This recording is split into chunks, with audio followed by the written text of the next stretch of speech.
Bom dia, igreja. Eu continuo me chamando Daniel. Sou um discípulo de Jesus em processo de restauração, um jovem que, por algum motivo, eles deixam falar aqui em cima. Eu estava falando ontem com a minha esposa, me olhando no espelho assim, eu dizendo, amor, amanhã eu vou pregar. Eu estava me olhando aqui no espelho. O menino velho com bigode de porteiro, como é que esse povo deixou pregar no culto, pai? Aí o rapaz, é só Deus mesmo, a misericórdia de Deus, né? Então, vamos lá compartilhar a palavra. Hoje nós vamos falar sobre Marta. Mas quem foi essa Marta? A gente já ouviu um pouquinho sobre ela aqui, com esse vídeo, com o que foi falado aqui no louvor. Mas quem foi essa mulher? Marta era uma judia, lá da época de Jesus, que foi uma das primeiras mulheres a se converter ao cristianismo. Ela conheceu Jesus pessoalmente, ela servia a ele, acolhia ele na sua casa. Ela vivia numa vila chamada Betânia, uma vila pequenininha que ficava perto de Jerusalém. E morava com os irmãos dela, Maria e Lázaro.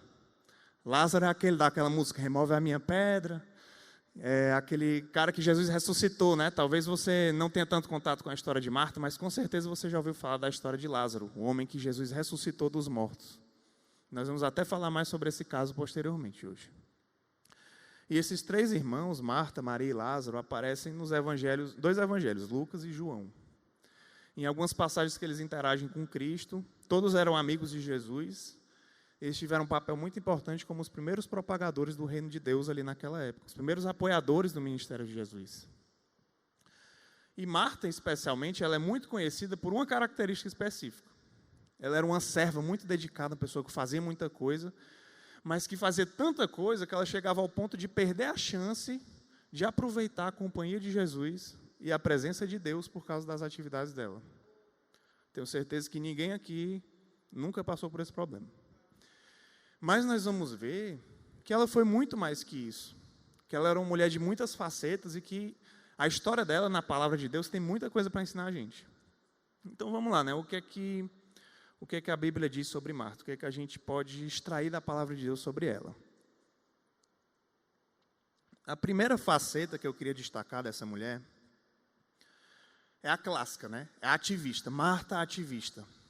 Essa é a primeira característica, leitura que a gente conhece sobre essa personagem. Ela é uma mulher que nunca parava. E isso está sedimentado nas Escrituras, no primeiro relato que aparece nos Evangelhos sobre ela, que é em Lucas 10. Vamos ler aqui rapidinho essas passagens que dizem o seguinte. Caminhando Jesus e os seus discípulos, eles chegaram a um povoado onde uma certa mulher chamada Marta os recebeu em sua casa. Maria, a sua irmã, ficou sentada aos pés do Senhor, ouvindo a palavra. Marta, porém, estava ocupada com muito serviço. E se aproximando dele, perguntou, Senhor, não te importas que a minha irmã tenha me deixado sozinha com o serviço? Diga a ela que me ajude. Mas respondeu o Senhor, Marta, Marta, você está preocupada e inquieta com muitas coisas. Todavia, apenas uma é necessária. Maria escolheu a boa parte, e esta não lhe será tirada. Então veja, a palavra nos mostra uma Marta ativista que fazia tantas atividades que se perdia a oportunidade de simplesmente aproveitar uma situação única. E não é uma situação única, é única mesmo. É uma situação que talvez seja o maior privilégio que alguém já teve na história da humanidade. Receber o Senhor Jesus, o Salvador do mundo, o Filho de Deus na sua própria casa. Imagina aí, Jesus chega na sua casa, rapaz, eu quero jantar aqui hoje, eu quero conversar com vocês, eu quero ensinar vocês. Absorva tudo que eu tenho para ensinar. O homem que você adora, o homem que você escuta, que você lê sobre as palavras dele, de repente ele chega na sua casa e ele quer passar uma noite lá com a sua família. E aí você, em vez de ficar lá com ele, você passa a noite todinha fazendo tudo, menos ficar do lado dele. Menos ouvir o que ele tem a dizer. Então, o que é o ativismo, né? Essa característica que a gente disse que Marta tinha. É o aspecto de quem serve ou trabalha tanto que acaba prejudicando a si mesmo e o seu relacionamento com as outras pessoas. Não descansar, fazer coisas demais, pode nos tornar ansiosos, sobrecarregados, cansados, até que nós não aguentamos mais. Até um ponto que a gente passa do limite. Também pode tornar a gente pessoas práticas até demais. Já viu aquelas pessoas que não conseguem apreciar o momento? Que não param para contemplar a beleza das coisas, para apreciar a companhia das pessoas. ou até mesmo a companhia de Deus. E além de tudo isso, essa ocupação exagerada causa problemas nas relações familiares, quebra casamentos, gera conflitos no trabalho, na igreja e muito mais. Você já se sentiu assim? Tenho certeza que, como eu disse, ninguém aqui nunca passou por isso, porque todos nós somos perfeitamente equilibrados. Mas talvez um ou outro aqui já tenha sentido assim, como se tivesse tanta coisa para fazer, que os dias passam e você nem percebe.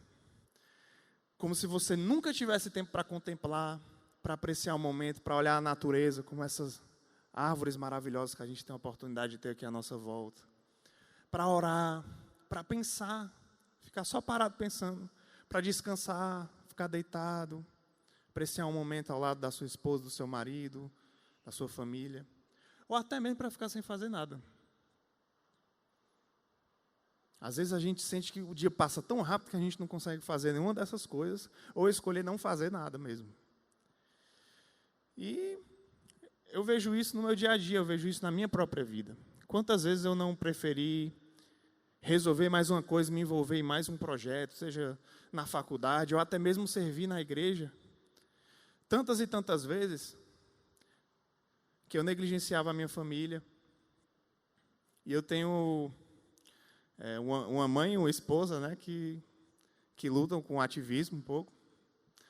Escolhi uma esposa que é muito parecida com a minha mãe. As duas gostam muito de fazer coisa, gostam de fazer arte, gostam de resolver problema, gostam de produzir, gostam de falar, gostam de ensinar.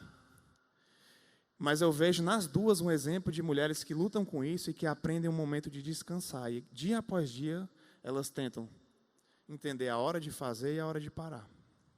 E, aliás, mãe de forma geral, dona de casa de forma geral, vocês vão de convir comigo que é muito comum que passe por isso, Muitas vezes tem jornada dupla, trabalha fora, trabalha em casa, tem que fazer a comida, tem que ajeitar a casa, tem que arrumar a sala, tem que arrumar o quarto, tem que limpar, lavar a louça. E, de repente, parece que não tem tempo para simplesmente ficar ali com a família dela quando o marido chega do trabalho. Outro exemplo, clássico, estudante universitário. Quem aqui passou por universidade sabe como é que é. Se você não toma cuidado, você começa a viver uma dieta só de comer miojo e estudar a madrugada todinha.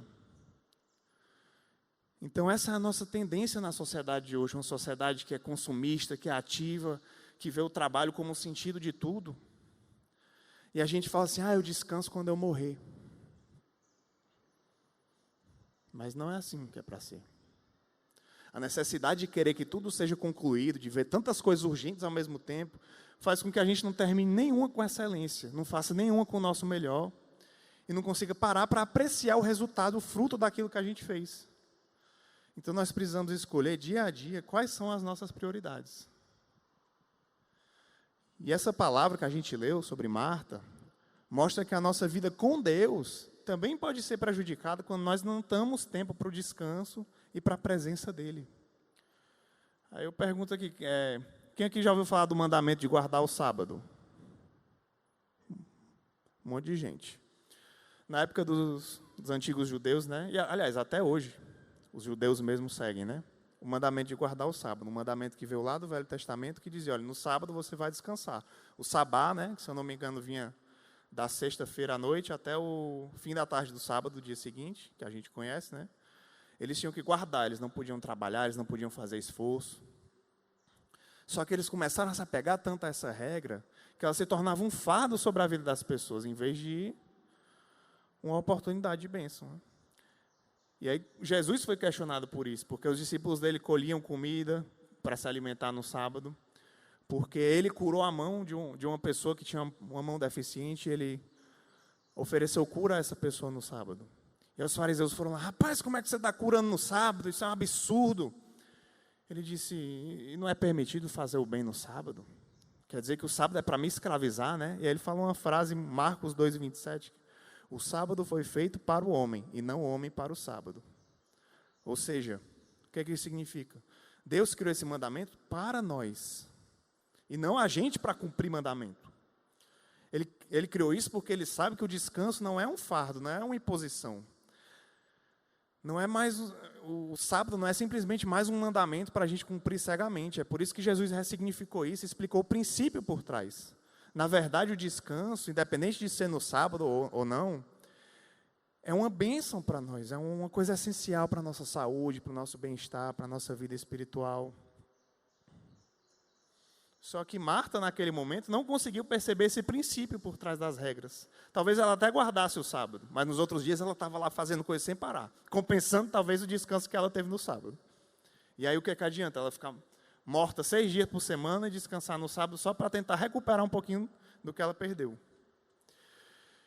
Então a questão não é o dia da semana, é o equilíbrio, é o descanso. Ela não foi capaz de aproveitar essa bênção. O próprio serviço dela a cegou para a contemplação do momento e tornou ela refém das suas obrigações e afazeres. Vai ter uma mosca aqui enchendo meu saco, subindo na minha cara direto. Então, dessa forma, a gente consegue perceber que até o nosso serviço pode se tornar um motivo de pecado. Você já pensou?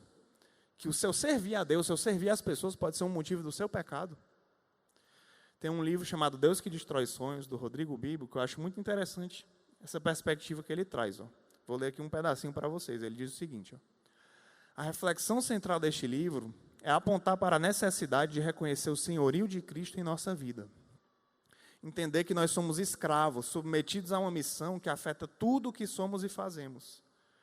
Se nós não considerarmos essas coisas em nossa caminhada, podemos ter os sonhos mais nobres, como ser pediatra e trabalhar nos postos de saúde de regiões carentes, mas eles talvez não glorifiquem a Deus.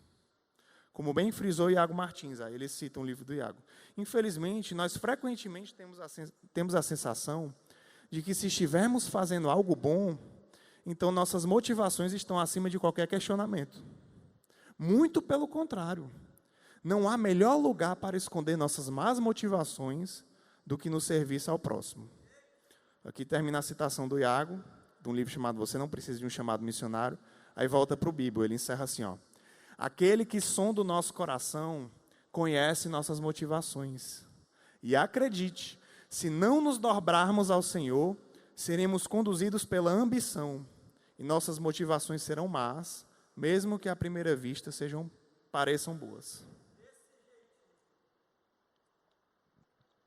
Então vejam, o ativismo desliga o propósito, ele causa a perda da satisfação e da alegria em servir. Mas a pessoa permanece servindo, ela não para, ela continua executando, continua fazendo, sem perceber que ela nem lembra mais o motivo pelo qual ela está fazendo aquilo. As motivações são cada vez mais enfraquecidas ou deturpadas. Então, até aquilo que parece feito com boas intenções, para ajudar as pessoas, para glorificar a Deus, pode acabar se tornando um problema quando nós estamos mais preocupados, por exemplo, com o fazer do que o estar, com a atividade ou o evento, do que com o propósito, ou até com o reconhecimento, em vez da glória e da honra a Deus. E nesse ponto a gente conhece uma nova faceta de Marta, que talvez a gente, olhando para essa passagem, a gente consegue perceber outras características dela. Ela não era só ativista. Naquele momento ela também era a Marta que se comparava e queria reconhecimento. Vejam só, o serviço dela estava afastando a motivação dela do saudável. O serviço dela, de certa forma, estava até desviando ela dos planos de Deus. E pode fazer o mesmo com a gente, quando a gente faz para ser visto, reconhecido, alimentar o nosso próprio ego. Embora ela estivesse ajudando com afinco, a revolta dela com Maria expõe uma coisa muito interessante. Ela não aceitava o fato da irmã dela estar ali aproveitando a presença de Jesus. Por quê? Porque enquanto a irmã dela estava aproveitando a presença de Jesus, ela estava ocupada com cada detalhe da casa, se preocupando com tudo. E quem não viu o irmão denunciar o outro, né? A denúncia dela era uma coisa típica de irmão. Chegou, olha aí o que ela está fazendo. Se você tem um irmão e você não gostava de dedurar ele, é porque provavelmente você que era o irmão dedurado, né? Você era o que ele apontava o dedo para você. Mãe, o que ele está fazendo? E a tentação da gente controlar os nossos irmãos ou qualquer outra pessoa na nossa vida é muito grande. Ela estava medindo a irmã dela com a própria métrica. Eu tenho que fazer isso. Então, se ela não está fazendo, ela está errada. Por que eu faço e ela não faz? Então, ao mesmo tempo, ela reconhecia a autoridade de Jesus para repreender. Né? Ela disse, Jesus, você não se importa? Manda ela fazer também. Mas, embora ela reconhecesse a autoridade de Jesus, eu estava usando isso para se beneficiar, para dizer, olha, manda ela fazer a mesma coisa que eu, porque não é justo. Só que a gente pode observar 3 problemas aí nessa situação. O primeiro problema é a própria comparação. É uma atitude muito danosa para a nossa saúde mental, para a nossa vida espiritual, para a nossa relação com outras pessoas. Mas é o que a gente adora fazer. Olhar para o outro e se comparar. E a Bíblia também está cheia de exemplos de pessoas que se compararam. Às vezes porque elas se achavam injustiçadas. Às vezes porque elas queriam ser melhores que as outras. Ou às vezes porque elas se sentiam inferiores. Mas de alguma forma estavam se comparando. E isso nunca acaba bem. Um exemplo de comparação é o Asaf, lá do Salmo 73. Aí eu queria dar uma olhada em alguns trechos do que ele fala, porque eu acho muito interessante como esse salmo ilustra o problema da comparação. No caso, ele se comparava a pessoas que realmente estavam em pecado, aqueles que não conheciam a Deus e viviam de forma egoísta. Eu vou ler alguns versos aqui, 2 e 3. Quanto a mim, os meus pés quase tropeçaram, por pouco não escorreguei. Pois tive inveja dos arrogantes quando vi a prosperidade desses ímpios. Verso 12 a 14. Assim são os ímpios, sempre despreocupados. Aumentam suas riquezas. Certamente me foi inútil manter puro o coração e lavar as mãos na inocência. Pois o dia inteiro sou afligido e todas as manhãs sou castigado. Ele se sentia injustiçado e se comparava. Rapaz, tem outras pessoas que praticam o mal e estão se dando bem. E aí ele diz, verso 16. Quando eu tentei entender tudo isso, achei muito difícil para mim, até que eu entrei no santuário de Deus. Então compreendi o destino dos ímpios. Certamente os põe em terreno escorregadio, os fazes cair na ruína. Como são destruídos de repente, completamente tomados de pavor. Quando meu coração estava amargurado e no íntimo eu senti inveja, agi como insensato e ignorante. Minha atitude para contigo era de um animal irracional. Contudo, sempre estou contigo. Aí ele se converte aqui, né? Ele diz, agora eu entendi. Eu não preciso me comparar com eles, porque eu sempre estou contigo. Tomas a minha mão direita e me sustens. Tu me diriges com o teu conselho e depois me receberás com honras. A quem tenho no céu senão a ti? E na terra nada mais desejo além de estar junto a ti. O meu corpo e o meu coração poderão fraquejar, mas Deus é a força do meu coração e a minha herança para sempre. O que é que Asaf aprendeu aqui? Que ele precisava confiar em Deus, olhar para ele, não para as outras pessoas. A comparação, a própria palavra de Deus nos mostra isso, ela nos traz comparativas, aliás, nos traz expectativas irreais. Ela alimenta a nossa raiva, o nosso senso de justiça. Ela atiça a nossa vontade de controlar as coisas e as pessoas. E tem vários outros exemplos na palavra de Deus. Caim e Abel. Caim mata o próprio irmão Abel, porque fica comparando a oferta dele com a de Abel. A de Caim não foi aceita, porque não foi feita de bom grado. A de Abel foi aceita. Esaú e Jacó, os irmãos que se comparavam. Esaú era o mais velho, mas Jacó tenta tomar o lugar dele, da herança. Jacó era preferido da mãe, Esaú fica com raiva. Enfim, José e seus irmãos. Os seus irmãos se comparam com José, porque ele também era o favorito do pai. Porque ele tinha aquela túnica especial, porque ele era o caçula. A ponto de venderem ele como escravo, planejarem matá-lo. Tudo isso por quê? Porque não conseguiam olhar para como eles são vistos diante de Deus. Preferiam olhar para como as outras pessoas são tratadas. E aí o apóstolo Paulo, em 2 Coríntios 12, ele nos alerta sobre isso. Aqueles que se comparam e se vangloriam, ele diz o seguinte, aliás, desculpe, 2 Coríntios 10. Não temos a pretensão de nos igualar ou de nos comparar com alguns que se recomendam a si mesmos. Quando eles se medem e se comparam consigo mesmos, agem sem entendimento. Contudo, quem se gloriar, glorie-se no Senhor. Pois não é aprovado quem a si mesmo se recomenda, mas aquele a quem o Senhor recomenda. Então a gente não tem que sair por aí fazendo propaganda do que a gente faz, fazendo propaganda de quem a gente é, dizendo, olha aí, Senhor, minha irmã não está fazendo, mas eu estou fazendo. Eu estou servindo e fulano não está. Eu sou crente, fulano não é. Eu leio a Bíblia, todo dia ele só lê uma vez por semana. E nisso aí a gente começa a entrar numa espiral de comparação. E quando você não conseguir, e quando você que estiver caído, aí você começa a se comparar e se sentir inferior, porque você sempre se mede pelos outros. E não pela sua própria relação com Deus, não por como Deus te vê. Fica claro pela história de Marta e por todos esses outros exemplos que a gente falou, que a gente não deve tomar o outro como referencial. A gente precisa assumir a nossa identidade, entender como Deus nos fez, viver de acordo com os nossos dons, ao mesmo tempo em que nós reconhecemos e combatemos as nossas próprias falhas de caráter. Marta falhou nisso. Ela tinha um dom maravilhoso do serviço, mas ela não observou a falha de caráter dela do ativismo. E por isso ela começou a se comparar com a irmã e dizer, olha, ela não faz que nem eu, porque ela esperava demais da irmã. A comparação nos leva a um momento decisivo entre 3 opções. Ser aquilo que Deus nos criou para ser, desejar ser mais, ou se ver como menos. Qual das 3 que você quer escolher? Eu prefiro a cada dia tentar ser parecido com o que Deus quer que eu seja, com o que Deus me criou para ser. Muito embora isso seja bem difícil. A tendência é a gente ou querer ser mais, ou achar que é menos, né? O segundo problema na atitude de Marta foi a forma como ela expressou a indignação com a irmã, exercendo julgamento contra ela, denunciando ela publicamente, em vez de tratar o problema que tinha com ela. E a gente pode até supor que não foi a primeira vez que isso aconteceu, né? Talvez fosse uma característica que acontece no dia a dia delas, pelas próprias características das personalidades das duas. Talvez Marta sempre fosse assim, cheia de sempre fazer tudo, e ela estava cansada de fazer isso, enquanto Maria estava, aparentemente, para ela, né, no bem bom, tranquila. Só que ela chega na frente de todo mundo, acusa a irmã, expõe publicamente um problema pessoal das duas e pede que Jesus a repreenda imediatamente. Você não se importa? Manda ela fazer. Infelizmente, Marta acho que não teve a oportunidade de ler Mateus 18, né? Porque os evangelhos não tinham nem sido escritos ainda. Mas esses princípios já existiam, eram reais, eram corretos. E talvez ela até já tivesse ouvido Jesus ensinando isso. Se ela pudesse ler essas passagens aqui de Mateus 18, ela teria aprendido que a exortação deve começar de forma privada, pessoal e com compaixão, não com acusação pública.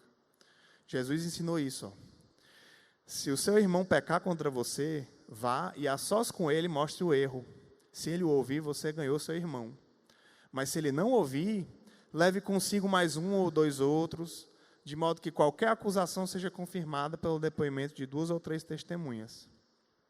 E se ele se recusar a ouvi-los, ainda assim, conte à igreja. E se ele se recusar a ouvir também a igreja, trate-o como pagão ou publicano. Mas Marta já chegou, olha, está errado, Maria. Mas não foi só a forma como ela falou que estava errado. O conteúdo também estava errado. E esse foi o terceiro problema. A motivação para aquilo ali, além da comparação, era a busca do reconhecimento para si. Como a gente já viu, ela estava julgando a irmã dela porque não fazia as mesmas coisas que ela. Mas, na verdade, o que talvez estivesse por trás dessa indignação era ela ver que Maria estava aproveitando a presença do Senhor, estava realmente recebendo um prêmio por não trabalhar naquele momento. Ela estava sendo recompensada por simplesmente estar ali. Enquanto Marta fazia tudo aquilo, organizava a casa, servia e tudo, e não via o fruto. Não apreciava o momento. E aí vamos lembrar o que é que Marta diz a respeito de Maria. Senhor, não te importas que minha irmã tenha me deixado sozinha com o serviço? Diga que me ajude. Então ela reclamava da suposta preguiça de Maria, enquanto ela mesma deixava de aprender com os ensinamentos de Jesus, porque não parava quieta. Ela queria ser vista. Não te importas? Ela queria saber se Jesus se importava. Se importava com o quê? Com o trabalho que ela estava fazendo. E nesse sentido, o serviço dela começou a torná-la crítica às outras pessoas, se comparando e adquirindo um tom de superioridade. Agora, tudo bem, a gente pode olhar e dizer, o sentimento de Marta é legítimo, né? Ela queria ser vista por Jesus, ela queria se sentir útil, ela queria que a irmã fizesse alguma coisa para contribuir. Quantos de nós não sentiria da mesma forma, numa situação dessa, em que você está fazendo tudo na casa e outra pessoa não está fazendo nada? Por exemplo, a mulher está lá lavando a louça, limpando a casa, o marido está lá só no videogame, Netflix, né? Alguém já passou por isso? Pode acontecer o contrário também. Tem fé que tem uns maridos aqui que lavam a louça, né? Amém? Achei fraco esse amém. Acho que os caras estão lá, não lavam a louça, não. Qualquer um de nós provavelmente ia se sentir assim, quando visse que a outra pessoa está fazendo menos. Então era legítimo o sentimento, mas não era correto. O próprio Jesus expõe isso. Por que não era correto? Porque Marta não havia percebido que as expectativas dela sobre Maria não combinavam com as expectativas do próprio Senhor sobre ela. Aliás, as expectativas de Marta sobre si mesma não combinavam com a de Deus. Ela se impôs um fardo que nem o próprio Cristo queria impor a ela. Isso me lembra o que Jesus falava sobre os fariseus. Eles impõem fardo sobre as pessoas que Deus não quer impor. Ela estava fazendo a mesma coisa consigo mesma, pobre. Fazendo mais coisas do que o próprio Deus exigia, quando Ele queria só que ela estivesse ali naquele momento, apreciando a presença dEle. Então, o que a gente aprende com essas duas facetas de Marta que a gente leu? O ativismo, a comparação, a busca de reconhecimento. A gente aprende a importância do equilíbrio. E, nesse sentido, é muito comum que a gente fale, né, na igreja, esposas falam isso, homens também falam isso. Eu não quero ser Marta, eu quero ser Maria. Eu quero escolher a melhor parte, eu quero descansar aos pés de Jesus. Eu não quero ser Marta, essa aí que fica trabalhando sem parar. Tudo bem, isso está correto. Nesse ponto, nós não queremos ser como Marta, porque ela estava caída. Mas será que ela foi só isso? Será que ela foi só um exemplo de ativismo, de exagero, de busca por reconhecimento? Aí é que a gente agora vamos bugar a cabeça, porque a gente vai lá para o outro lado. Porque agora a gente vai entrar na outra faceta de Marta. Marta, mulher de fé. Como assim, mulher de fé? Acabou de falar que ela era ativista, que queria reconhecimento próprio, que se comparava. De repente, mulher de fé? Beleza, Marta sempre foi historicamente vista por muitos de nós como um exemplo simplesmente ruim. Mas, na verdade, a gente também tem que aprender com ela. Ela não era só ativista, ela também era uma mulher apaixonada pelo reino de Deus. E o serviço dela também era uma prova da devoção dela a Cristo. E aí vamos ver uma passagem aqui que mostra o quanto ela amava Jesus e o reino de Deus. O momento em que ela expressa fé no poder de Jesus. Em João 11, eu vou ler alguns textos aqui para vocês. O contexto é o seguinte: Lázaro, o irmão dela, né? Tinha mencionado, ela era irmã de Maria e de Lázaro. Lázaro, apesar de ser muito famoso, eu acredito que ele é o irmão menos abordado. Até na história que fala sobre ele, Marta e Maria aparecem na frente conversando com Jesus e Lázaro aparece no fundo. Então, Lázaro estava doente, né? Jesus era muito amigo dessa família, como eu falei. Ele recebe aquela notícia que Lázaro estava doente. E aí a palavra de Deus diz o seguinte, ó, João 11:5. Jesus amava Marta, a irmã dela e Lázaro. Isso aqui é importante lembrar. Ó. João gostava de registrar quem Jesus amava. Jesus amava todo mundo, claro. Mas ele tinha uma proximidade com algumas pessoas. Então ele amava muito Marta e a família dela. No entanto, quando ele ouviu falar que Lázaro estava doente, ficou mais 2 dias onde estava. Depois decidiu voltar para a Judéia, lá para a região onde eles viviam, né, em Betânia. E ao chegar, Jesus verificou que Lázaro já estava no sepulcro, lá na sepultura, no túmulo, né? Há 4 dias já tinha morrido. E muitos judeus tinham ido visitar Marta e Maria para confortar elas pela perda do irmão. Quando Marta ouviu que Jesus estava chegando, foi encontrá-lo, mas Maria ficou em casa. Aí a gente já vê de novo a diferença de personalidade, né? Maria talvez ficou em casa pensando, refletindo, orando, sofrendo. Marta, opa, Jesus chegou? Vou lá encontrar ele, vou sair aqui e já vou falar com ele. Ativo, né? Aí ela chega e fala, Senhor, se estivesse aqui, meu irmão não teria morrido. Mas sei que mesmo agora Deus te dará tudo o que pedires. Olha aí, Marta, expressando a fé dela. E aí Jesus fala, o seu irmão vai ressuscitar. E Marta respondeu, eu sei que ele vai ressuscitar na ressurreição, no último dia, né? Quando todos nós ressuscitarmos. Aí Jesus diz, não, eu sou a ressurreição e a vida. Aquele que crê em mim, ainda que morra, viverá. E quem vive e crê em mim, não morrerá eternamente. Você crê nisso? E aí ela responde, ó, sim, Senhor, eu tenho crido que tu és o Cristo, o Filho de Deus que devia vir ao mundo. Aí é importante a gente abrir um parêntese aqui. Gente, Jesus falava muito em parábolas, né? Ele começou o ministério dele de uma forma meio enigmática. E poucas são as pessoas no início do ministério, antes de ele ressuscitar, que reconhecem explicitamente que ele é o Cristo, que ele é o Filho de Deus, que ele é o Messias, com essas palavras. Um deles foi Pedro, né? Já perto da crucificação. Que tu és o Cristo, Filho do Deus vivo. Outra é Marta, essa mulher aqui. Essa mulher que a gente acabou de falar um monte de coisa ruim dela. Foi uma das poucas lá que explicitamente nos evangelhos diz: eu reconheço que tu és o Cristo, Filho de Deus que devia vir ao mundo. Olha que coisa maravilhosa. E ainda digo mais, nessa época a palavra das mulheres não valia muita coisa. As pessoas não tinham nem interesse em registrar o que as mulheres pensavam, o que as mulheres falavam, né? A gente já viu vários cultos aqui falando sobre isso, a gente falando das mulheres notáveis da Bíblia, dizendo como esse é um livro singular, porque ele aborda mulheres que o resto da sociedade rechaçava, não estava nem aí na época. A gente sempre fala, né, o Jesus, quando ele ressuscita, quem são as primeiras testemunhas? São duas mulheres. É um dos argumentos que se usa para dizer, olha, esse livro é verdadeiro, porque se fossem escrever uma história de mentira naquela época para dizer que Jesus ressuscitou, nunca iam colocar duas mulheres como testemunhas, iam colocar dois homens, porque eles é que tinham a palavra confiável. E aqui a gente tem uma das poucas pessoas que reconhece Jesus como Salvador, que reconhece que ele é o Messias, uma mulher. As mulheres com um papel de importância aqui na palavra. E aí ela reconhece que ele é o Cristo. Depois ela chama Maria, Maria sai, encontra com Jesus também. Jesus chora vendo o sofrimento das irmãs, vendo que Lázaro estava morto. E aí chega aquele momento da ressurreição. Jesus fala, tirem a pedra do sepulcro. Que ele vai fazer um milagre, né? Aí chega Marta. Senhor, ele já cheira mal, pois já faz 4 dias. Aí Jesus deve ter olhado assim, diabo é isso, mulher? Nesse instante estava dizendo, eu creio que Deus te dará tudo que pedires.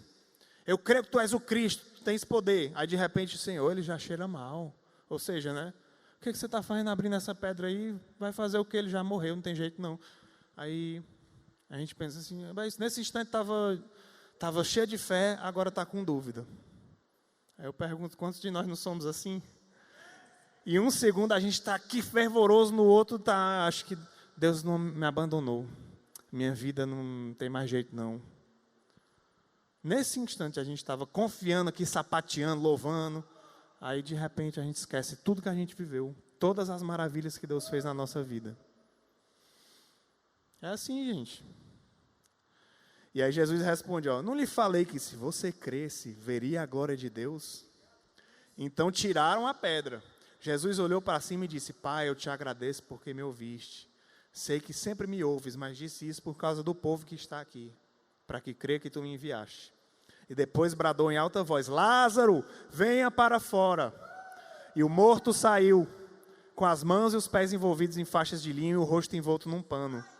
Jesus manda tirar as faixas, deixar ele embora, ele sai vivinho da silva, não está mais cheirando mal, não tem mais nenhum problema. E a palavra de Deus diz que muitos judeus que tinham ido visitar eles, creram em Jesus quando viram esse milagre. Mas os sacerdotes, os fariseus, os mestres da lei, foi com raiva. Rapaz, esse cara está fazendo milagre, ele vai chamar o povo que é nosso seguidor. Vai dividir a nossa nação. E daquele dia em diante resolveram tirar-lhe a vida. Olha só. Jesus sabia que esse milagre ia trazer mais perseguição sobre ele. Quanto mais sinais ele fazia, mais os mestres da lei o odiavam. E mais eles queriam destruí-lo. Mas Jesus vai e faz. E nesse exemplo a gente viu quem é a personagem que mais aparece, quem é a personagem que mais conversa com Jesus? É Marta. Marta confia em Jesus e afirma, crê que ele é o Messias que viria salvar o mundo. Então essa mesma mulher que a gente viu com todos aqueles problemas, foi uma mulher que demonstrou fé em Cristo. Foi uma mulher que João registrou como uma das primeiras a falar do Messias. Mas apesar disso, ela ainda relutava. Como muitos de nós, ela relutava em esperar que um milagre se realizasse ali. Uma hora ela cria, outra hora ela já não cria mais. E aí já a gente fala mais sobre isso. Antes disso, tem uma última faceta que eu queria apresentar, de Marta, que é a Marta serva apaixonada. A gente falou da Marta ativista, essa é a versão ruim do serviço. Mas Marta era uma serva apaixonada, era uma serva por personalidade, ela gostava de servir. E depois desse episódio aí que a gente leu, Marta aparece novamente servindo a Jesus, no capítulo seguinte de João 12. Jesus vai a Betânia de novo, vai visitar eles, vai para a casa de Lázaro, né? E é logo antes da Páscoa, onde ele ia ser crucificado. E a palavra diz assim, ó, João 12. 6 dias antes da Páscoa, Jesus chegou a Betânia, onde vivia Lázaro, a quem ele ressuscitou dos mortos. Ali prepararam um jantar para Jesus. Marta servia, enquanto Lázaro estava à mesa com ele. Então Maria, a irmã dela, pegou um frasco de nardo puro, que era um perfume caro, derramou sobre os pés de Jesus e os enxugou com seus cabelos. E a casa se encheu com a fragrância do perfume. Aí notem uma coisa aqui, ó. Marta ainda estava servindo dessa vez, e Maria estava lá, se amostrando, né? Como talvez ela pensasse antes, estava lá aos pés de Jesus, estava lá passando perfume nele.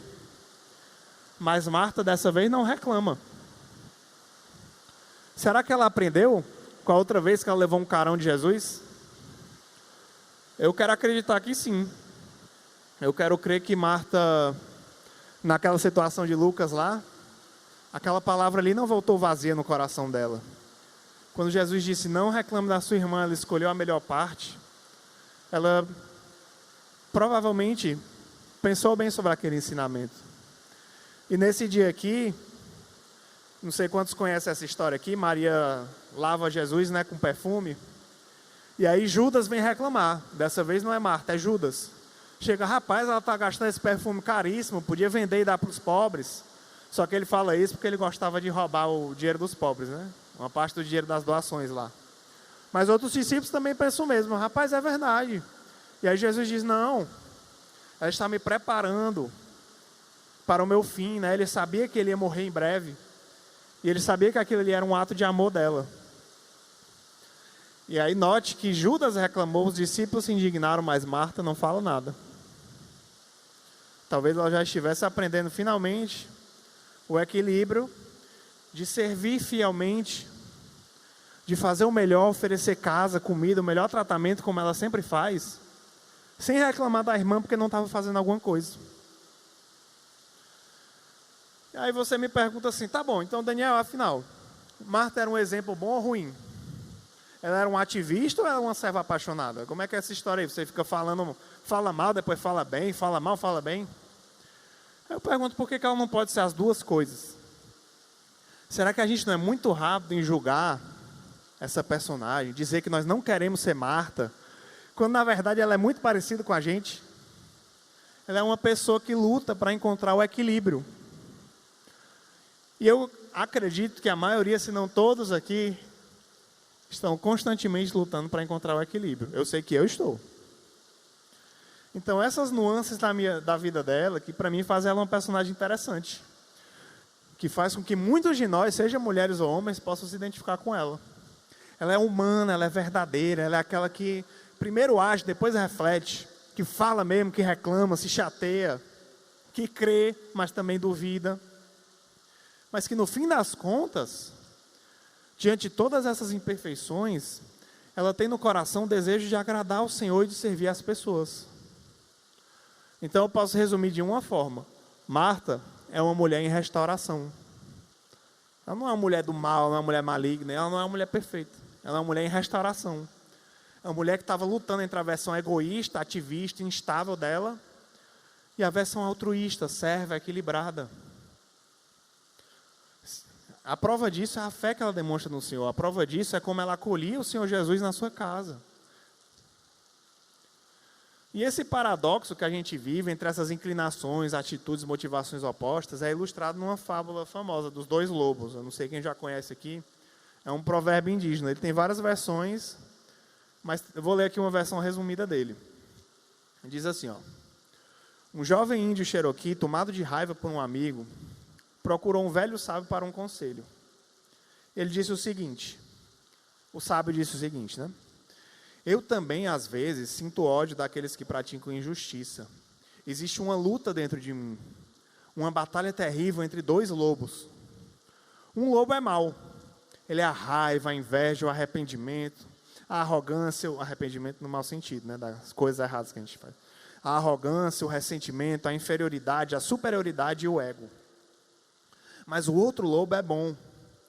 Ele é a alegria, a paz, o amor, a esperança, a serenidade, a humildade, a gentileza, a benevolência, a empatia, a generosidade, a verdade, a compaixão e a fé. A gente tem esses dois lobos dentro de nós lutando. E aí o neto ficou a pensar o que aquele mestre disse, né, e perguntou: qual dos lobos que vence? E ele respondeu: aquele que eu alimentar mais. Marta era só mais uma dessas pessoas que, como nós, tem dois lobos lutando dentro dela. Só que na igreja a gente tem outra nomenclatura para isso, né? A gente chama de carne e espírito. O seu lado espiritual, o lado que vem de Deus, é o lado que possui bondade, que possui amor, que possui altruísmo. E o seu lado carnal é o dos desejos insaciáveis do seu coração, pecaminosos, da vontade de fazer o mal, do egoísmo. Marta tinha esses dois lados, esses dois lobos. Marta tinha carne e espírito como nós temos. E é interessante pensar que a maior dificuldade dela estava conectada justamente com a maior qualidade, que é o serviço e o amor ao reino. Ela queria fazer o melhor por Jesus, ela queria dar o melhor espaço, o melhor lugar, a melhor comida. Só que isso às vezes impedia ela de desfrutar da presença dele. Aí eu pergunto, será que nós somos tão diferentes? Talvez a gente não tenha problema nessa área, mas a gente tem outro defeito que vem de uma qualidade nossa, que vem de uma habilidade nossa. Pense aí nas suas qualidades e depois pense nos seus defeitos. Pense assim, será que não tem alguma conexão entre eles? Eu vou dar o meu exemplo aqui. Eu sou uma pessoa pacificadora, eu não gosto de conflito, eu gosto de diálogo. Eu gosto de conversar, eu gosto de resolver, eu gosto de paz. Em compensação, como eu tenho essa característica, eu luto com a insegurança, o medo do que os outros vão pensar de mim, o medo das pessoas ficarem com raiva de mim, de eu falar uma coisa que elas não gostam. Por quê? Porque eu não quero desagradar, porque eu não quero conflito. Outro exemplo, eu sou criativo, eu gosto de muitas coisas diferentes. Eu gosto de escrever, gosto de compor, de ler um monte de coisa, de cinema, de música, de teologia, um monte de coisa. Só que essa característica que muitos olharem assim, que coisa legal, o cara gosta de várias coisas, ele gosta de ler um monte de coisa, mas também faz com que eu não me aprofunde em nada, com que eu queira conhecer de tudo um pouco e não consiga escolher uma coisa para ir a fundo, com que eu não consiga me planejar, me organizar nos meus objetivos. Então eu luto com essa dicotomia daquilo que me caracteriza positivamente, das minhas habilidades, que estão conectadas com minhas maiores lutas. Então, frequentemente, a nossa luta e a nossa força são duas faces de uma mesma moeda. Com ela da mesma forma, né? O serviço e o ativismo. Isso significa que a gente não precisa demonizar o serviço de Marta, né? A gente não precisa demonizar o fazer, o realizar. A gente precisa colocar ele na ótica certa, do equilíbrio, do prazer em servir, do se doar, do se sacrificar. A gente tem que saber a hora de fazer e a hora de parar, a hora de agir, a hora de descansar, a hora de transmitir, a hora de absorver, a hora de doar, a hora de receber, a hora de produzir, a hora de apreciar, a hora de realizar, a hora de esperar. E isso lembra Eclesiastes 3, né? Salomão diz, tudo tem seu tempo determinado, há tempo para todas as coisas debaixo do sol. A gente não precisa resolver tudo agora, a gente não precisa deixar tudo para depois. É equilíbrio, né? O pessoal do louvor, se quiser, já pode ir subindo. Então, olha só, Cristo amava tanto essa família, que mesmo ele sendo perseguido na região, ele foi lá para encontrar e cuidar deles. Ele foi e conversou com Marta, estimulou a fé dela em si, estimulou a fé dela no milagre. Ele se emocionou com o sofrimento das irmãs, chorou pela morte de Lázaro. E ele ressuscitou Lázaro, mesmo sabendo que esse milagre ia chamar ainda mais a atenção dos fariseus para matá-lo. As duas irmãs, Marta e Maria, são mostradas como exemplos das primeiras cristãs. As duas. São as primeiras mulheres, algumas, né, das primeiras, tiveram outras, que acolheram e conviveram com Jesus, que receberam os primeiros membros da Igreja de Cristo nas suas casas. Cada uma tinha suas características e cada uma nos traz ensinamentos. Maria nos ensina o valor do descansado, habitar na presença de Deus. Marta nos ensina o valor da restauração, o valor de buscar o equilíbrio, o valor de servir, mas também de tentar não exagerar naquele serviço. Quando a gente olha para Maria, a gente aparentemente só vê características legais, positivas. E talvez fique até difícil para algum de nós se identificar com ela. Ela é a mulher que conseguiu descansar. Ela era muito desapegada, ela apreciou a presença de Deus a cada momento, ela se derramou na presença dele, ela jogou perfume e limpou com seus cabelos aos pés de Jesus. Lindo. Mas quando a gente olha para a gente todo quebrado, todo lascado, com quem é que a gente se identifica? É com Marta, que falava que não devia, que reclamava da irmã dela, que fazia coisa demais e perdia o tempo. Pelo menos é com ela que eu me identifico mais. Porque eu sou pecador. Eu me inspiro em Maria para chegar lá, naquele ponto. E eu olho para Marta e digo, eu quero, assim como ela, ser confrontado por Jesus nos meus pecados. Quero ser confrontado até que eu encontre restauração e equilíbrio.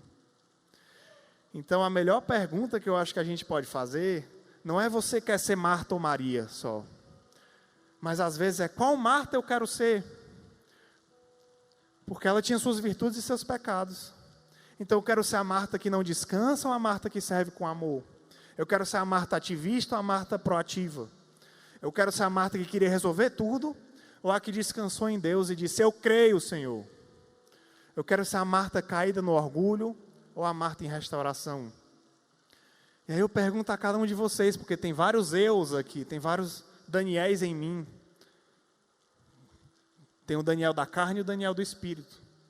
Então olhe para você, Francisco, Jorge, Cláudia, Amanda, seja qual for o seu nome. Pense que eu quero ser hoje. Qual lobo dentro de mim eu quero alimentar? O lobo egoísta ou o lobo bom? Qual lado meu eu quero fortificar? Minha carne ou meu espírito? Essa é a nossa luta diária. E essa mulher, Marta, é mais um exemplo da Bíblia, de uma mulher real. A Bíblia não esconde os seus defeitos e não deixa de mostrar suas qualidades. A Bíblia mostra uma pessoa que acolhia Jesus na sua casa, mas isso não impede ela de ter suas imperfeições, e muitas. Mas diante de todas elas, ela tinha a capacidade de servir ao reino de Deus. Então que ela sirva de exemplo para nós, no que não fazer e no que fazer, em alguns momentos. Mas principalmente que ela sirva como exemplo de uma pessoa que estava disposta a servir, não por ser melhor do que ninguém, mas apesar das suas falhas de caráter. Então que nós aprendamos a servir, a amar, a cuidar, apesar de nós, não por causa de nós. Não porque o outro faz ou deixa de fazer, não porque a gente é melhor ou pior do que ele, mas simplesmente porque é certo, porque é bom. Que a gente não se esqueça do propósito do nosso servir, do propósito de realizar a vontade de Deus e de cuidar das pessoas. E aí, antes de finalizar aqui, queria que a gente ouvisse uma música que eu acho que fala muito sobre essa história de Marta e que nos convida a esquecer um pouquinho esse trabalho que nos escraviza, o serviço que a gente mesmo coloca para se escravizar, quando é exagerado, e escolher descansar aos pés de Jesus, que não é ficar parado, que é adorar, que é amar, que é apreciar, que é louvar, e muitas vezes é servir. Mas é muito mais do que só servir, porque parte de um propósito. Então vamos ouvir.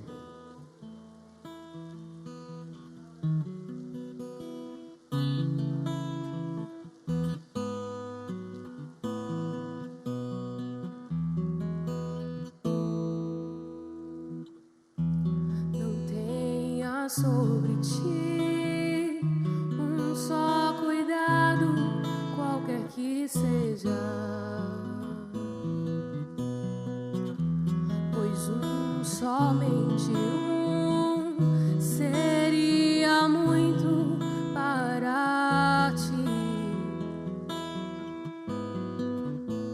É meu, somente meu, todo o trabalho, e o teu trabalho é descansar em mim. É meu, somente meu, todo o trabalho, e o teu trabalho é descansar em mim.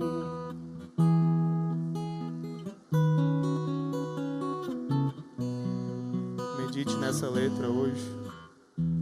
Não temas quando enfim tiveres que tomar decisão.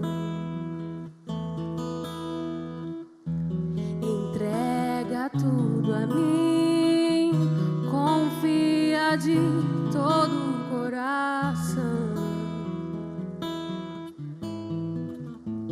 É meu, somente meu, todo o trabalho.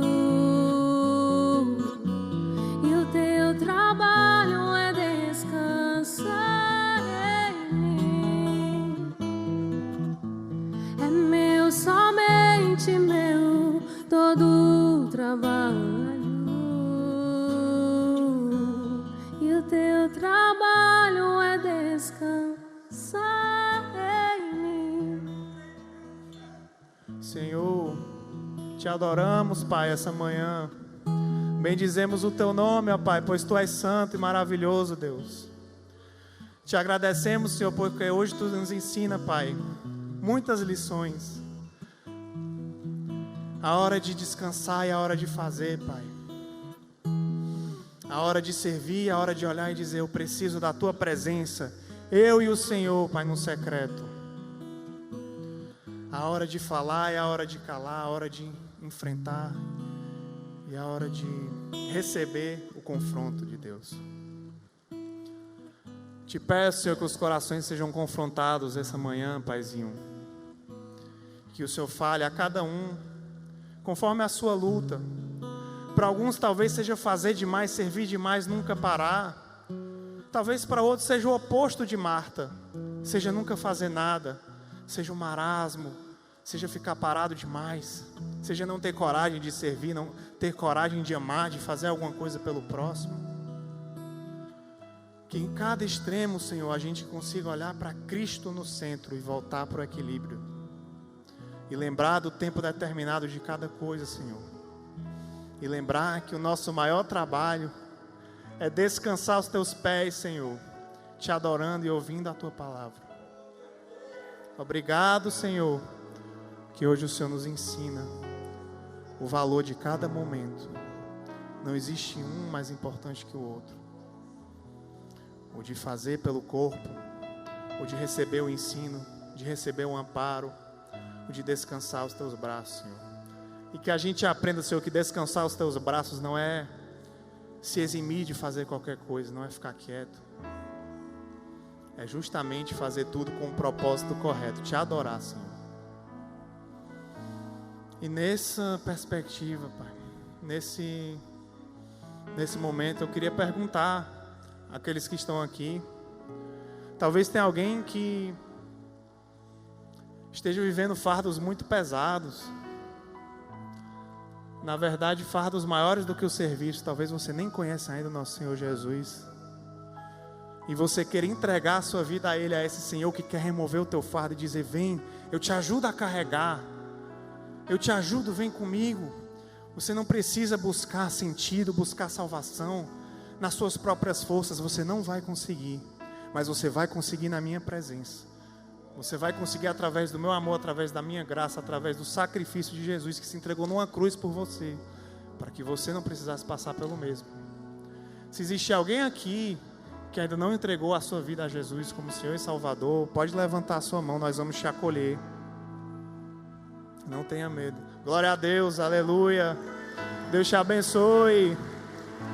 Se tiver mais alguém, a sua hora é agora, a hora de descansar aos pés de Jesus. Não perca a sua chance. Amém. E para todos nós que estamos aqui, amigos, irmãos, não percam a chance. Não percam a chance de descansar aos pés de Jesus, de jogar os seus fardos, de jogar as suas armas, de jogar tudo que é pesado na sua vida aos pés dele. Não para virar alguém que não faz mais nada, que não se dedica a mais nada, que deixa tudo correr solto. Não foi para isso que Jesus nos chamou. Ele nos chamou também para a organização, para a disciplina, para o serviço, para o trabalho digno, mas com equilíbrio, irmãos. Convido cada um de vocês a buscar esse equilíbrio dia a dia, a viver restauração. E não é fácil, gente. Não é fácil porque sempre se diz, né? A boca do pregador o ouvido do pregador é mais perto da boca dele. Eu luto com isso semana após semana. Mas não se deixem sobrecarregar pelo mundo, pelo que o mundo oferece, pelos fardos e pesos que o mundo traz. O Senhor Jesus é muito maior, amém? O Senhor abençoe a todos. Glória a Deus.